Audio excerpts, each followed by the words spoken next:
Every person is in a different stage in their life. Sometimes they are ahead of us, other times they are younger than us, and sometimes they're living in the exact same life that we are living in. I should say from the perspective of life. There's construction going on. There's a lot of people talking. But that is the thing. And I think that when we can better understand that every single person is in their own life stage, that is when we can just realize that there isn't a right answer for everyone, that we all feel differently than what another person is experiencing. And at times that is very confusing because we don't understand their perspective, or that we just need something different than another person, and it's nothing wrong. However, we can always appreciate the things that people tell us, but at the same time, not every single person is going to understand where we're coming from. And I think that is one of the most important things, because we can be speaking the exact same language, but different people have different experiences, so then they aren't going to understand it. And so taking that into consideration when we talk with different people is important. For example, if you are asking somebody for advice, or somebody's giving you advice, are they living the life that you would want in that stage of life? That could be a yes, that could be a no, that really could be any answer. But I think the most important aspect to this life is to take advice from the people that you would actually want to have their similar life to.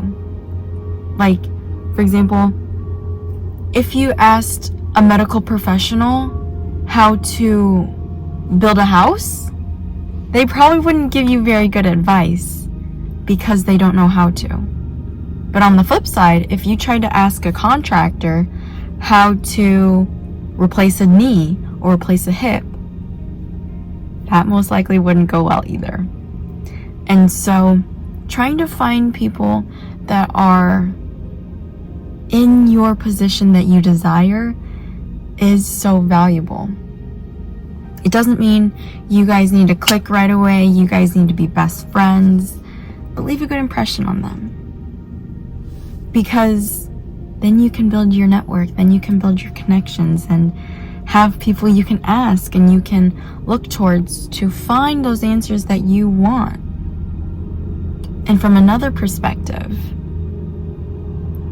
finding people that you can relate to is hard. Because sometimes, I heard this from like the financial feminist, Tori Dunlap, I think.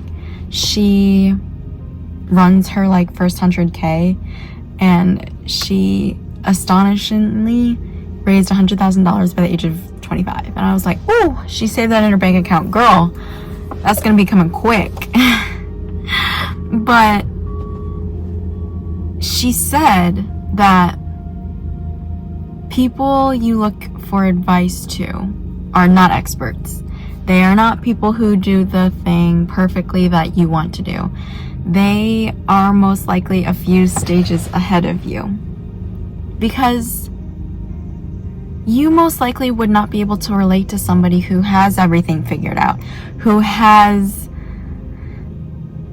the job, the career, the business, the restaurant, the experience of building houses, whatever that might be. But rather, you look towards somebody who's maybe just a few steps ahead of you, because then they can relate to you. They can give you advice, and that's applicable because they can understand where you're coming from. And she gave the example of, you would not ask Mark Cuban all the questions that you would ask somebody who's maybe like a few years removed from your experience, but who has had the same experience, because you don't relate to them. You might not feel comfortable. And the thing is, that comes from showing your vulnerability, and it is from the perspective of that you're an actual authentic person. Because when you see somebody who is buttoned up, perfect, pressed, has X, Y, and Z accomplishments, you feel intimidated. You don't want to really ask those small questions in comparison to somebody who's very chill, relaxed, relatable. You can even relate this back to school. You most likely do not ask the teacher, the professor, the question that you want to know, because you have this idea or this picture of somebody being perfect, somebody who already knows everything. So then there might be a teacher's assistant, a grad student, a supplementary instructor. Then you can relate to them. You know that they were in your shoes last year, a few years ago, whenever, X, Y, and Z. And that is the thing. You can find people in your circle, outside of your circle, in different places that you will never have imagined, and they relate to you in a different way. And it is daunting to find that. But the thing is, just keep looking. Because it's very easy to become distracted by people who have the best intentions for you, but they don't understand you, and so they don't give you the right advice. For example, Tori said in one of her podcasts that her parents took care of her. Her parents provided for her for every single thing. But the worst advice that they gave to her was to hold on to that 9-to-5 job and to not pursue her side gig. To not pursue it. Because it wasn't safe, it wasn't secure. But the thing is, her parents weren't living a life that she would want to live for herself. Her parents didn't work as an entrepreneur. They weren't business owners. They didn't run their own enterprise. And there's nothing wrong with that lifestyle, because that job and that lifestyle is needed to continue the economy. But her lifestyle was different. And so she didn't take that advice. And if she would have, she wouldn't have built her first 100K. She wouldn't have built the Financial Feminist podcast. There are so many things that wouldn't have been done if she would have taken that advice from someone or some people who did not relate to her and did not understand her and did not have the life that she wanted for herself. And that is the most important takeaway, is to ask people that you truly look up to, that you value, and who have had your life in a way, or that could even get you connections to people who have that. Because the worst thing that happens when you reach out to people is that they simply say no, or they simply say not now. And then it's time to figure out the next step. And 110%, that is super, super scary, trying to figure out the next step. But I'm really in the stage right now of being excited, being so excited trying to figure it out. Because every single thing is figure outable. There's this other podcast, I don't know who it was. I think it was on She's So Lucky or something, and by Les. And she had this interviewer, I don't know, podcast person, I don't know what they're called, but like somebody that she's interviewing, and she was talking about her mom, or like the guest was like talking about her mom, and she was like, everything is figure outable.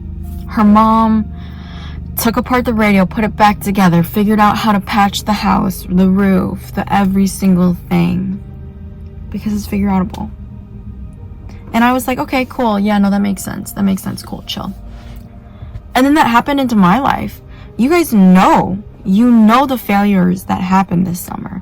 You know how the machines literally almost broke down on me, and they did break down on me, and I broke down. But it was figure outable.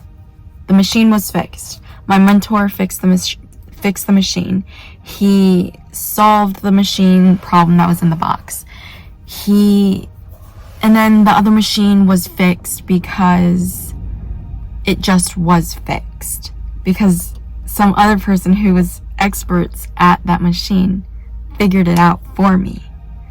And that is seriously just a testament of like my small like 20-ish years of life of that it is figure outable.